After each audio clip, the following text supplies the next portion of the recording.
Let's Mic day special. नमस्कार, Let's Mic में आपका स्वागत है। डे स्पेशल के साथ मैं राखी जैन। मौत का भी इलाज हो शायद, जिंदगी का कोई इलाज नहीं। इस दार्शनिक पंक्ति के रचयिता रघुपति सहाय को फिराक गोरखपुरी के नाम से जाना गया। उन्हें उनकी उर्दू शायरी के लिए याद किया जाता है। हालांकि प्रोफेसर वो अंग्रेजी के थे। फिराक इलाहाबाद विश्वविद्यालय में अंग्रेजी कविता पढ़ाया करते थे। उन्होंने एक बार कहा था, भारत में केवल 2.5 लोग सही अंग्रेजी जानते हैं, एक फिराक, दूसरा डॉक्टर सर्वपल्ली राधाकृष्णन और आधा नेहरू।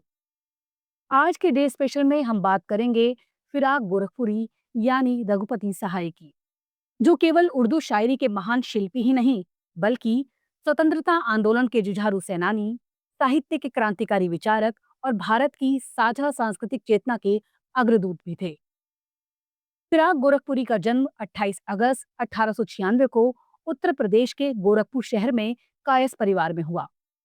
परिवार की साहित्यिक विरासत, फारसी, हिंदी, ब्रज, अंग्रेजी भाषा की गहरी समझ और भारतीय संस्कृति का सघन संवेदन उनके बचपन से ही विचार व अभिव्यक्ति का आधार बना। उनके पिता गोरख प्रसाद सहाय खुद फारसी के शायर थे, जिसने फिराक के भीतर कविता का बीज बचपन से बो दिया। उनकी शिक्षा उच्च स्तर पर हुई। यूपी प्रोविंशियल सर्विस और आईसीएस दोनों में सफलता हासिल की, लेकिन देश के स्वतंत्रता आंदोलन में गांधी जी के प्रभाव से प्रशासनिक सेवा का पद छोड़ दिया। 8 फरवरी 1921 को महात्मा गांधी के गोरखपुर भाषण का असर उन पर इतना पड़ा कि उन्होंने असहयोग आंदोलन में हिस्सा लिया, जेल गए और करीब 18 महीने आगरा और लखनऊ की जेलों में बिताए। इस संघर्ष के दौरान पंडित नेहरू के निकट आकर कांग्रेस में अंडर सेक्रेटरी बने, लेकिन नेहरू के विदेश जाने के बाद ये पद भी त्याग दिया। फिराक ने राजनीति से दूर होकर साहित्य में नए प्रतिमानों की नींव रखी। इलाहाबाद विश्वविद्यालय में अंग्रेजी के प्रोफेसर बने, जहां हरिवंश राय बच्चन उनके साथ ही रहे। राजनीति में वो एक अपवाद को छोड़कर सक्रिय नहीं रहे। वो स्वतंत्रता आंदोलन के दौरान और उसके बाद सांप्रदायिक सौहार्द, सामाजिक न्याय, उस साझा भारतीयता के प्रबल पक्षधर रहे। उनकी शायरी में भारतीय लोक जीवन, प्रकृति, प्रेम, तन्हाई और संवेदना का अद्वितीय संगम मिलता है।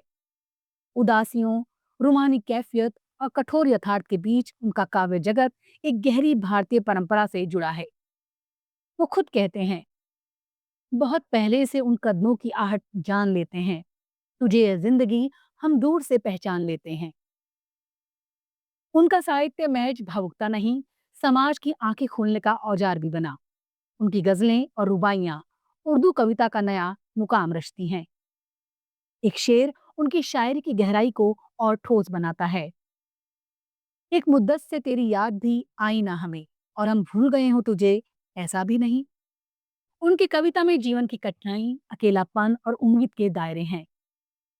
मौत का भी इलाज हो शायद, जिंदगी का कोई इलाज नहीं। फिराक की साहित्यिक विशिष्टता यही थी कि उन्होंने उर्दू को केवल फारसी रंग में नहीं छोड़ा, बल्कि भारतीय संस्कृति, लोक जीवन और राष्ट्र की जड़ों के साथ उसका मेल बेमिसाल किया। वो मानते थे कि उर्दू केवल मुसलमानों की भाषा नहीं, बल्कि पूरे भारतीय समाज की साझी आवाज है। फिराक को उनके साहित्य के लिए अनेक राष्ट्रीय और अंतर्राष्ट्रीय पुरस्कार मिले। 1969 में साहित्य अकादमी पुरस्कार, 1970 में ज्ञानपीठ। वो पहले उर्दू शायर थे जिन्हें ज्ञानपीठ पुरस्कार मिला। 1968 में पद्म भूषण, सोवियत लैंड नेहरू पुरस्कार, उर्दू अकादमी पुरस्कार और दिल्ली विश्वविद्यालय द्वारा डिलीट जैसी उपाधियां प्रदान की गईं। उनकी साहित्यिक उपलब्धियां ही नहीं, सामाजिक भूमिका, सांप्रदायिक एकता और आदमी की खोज भी उनके व्यक्तित्व में मिथक बन गई थी। उन्होंने चुनावी राजनीति में भी कदम रखा। 1951 में कांग्रेस के खिलाफ चुनाव लड़ा, लेकिन हार गए। इसके बाद वो पूरी तरह साहित्य और शिक्षा को ही अपना जीवन साध्य बनाने लगे। फिराक की काव्य शक्ति, उनकी दिलचस्प गद्य शैली, उनकी प्रेरणा ने कई पीढ़ियों को संवेदनशील होकर सोचने, लिखने और समाज बदलने की दिशा में सक्रिय किया। 3 मार्च 1982 को उनका निधन दिल्ली में हुआ। फिराक गोरखपुरी का जीवन और कविता हमें न सिर्फ भावनाओं में डुबकी लगाने की, बल्कि समाज, राजनीति और संस्कृति को विराट नजरिए से देखने की प्रेरणा देती है। उनका एक शेर है, जिंदगी की सच्चाई हर चेहरे पर है, लेकिन क्या करें कि हर इंसान वही चेहरा नहीं ओढ़ता। आप सुन रहे थे डे स्पेशल, आज विराट गोरखपुरी की याद, उनकी कविता, उनकी सांस्कृतिक चेतना और उनकी आजादी के झोंके के साथ। इस प्रस्तुति पर आपकी राय का रहेगा इंतजार। लेट्स माइक के कमेंट बॉक्स में जरूर बताइएगा। आप सब लीक से हटकर बनाए गए हमारे कार्यक्रम पसंद करते हैं, इसके लिए आपका दिल से आभार। चैनल को लाइक और सब्सक्राइब जरूर करिए और जुड़े रहिए लेट्स माइक के साथ। नमस्कार। आप सुन रहे थे Let's Mic more than radio. Follow कीजिए हमें हमारे सोशल मीडिया प्लेटफॉर्म्स पर। It's time for news.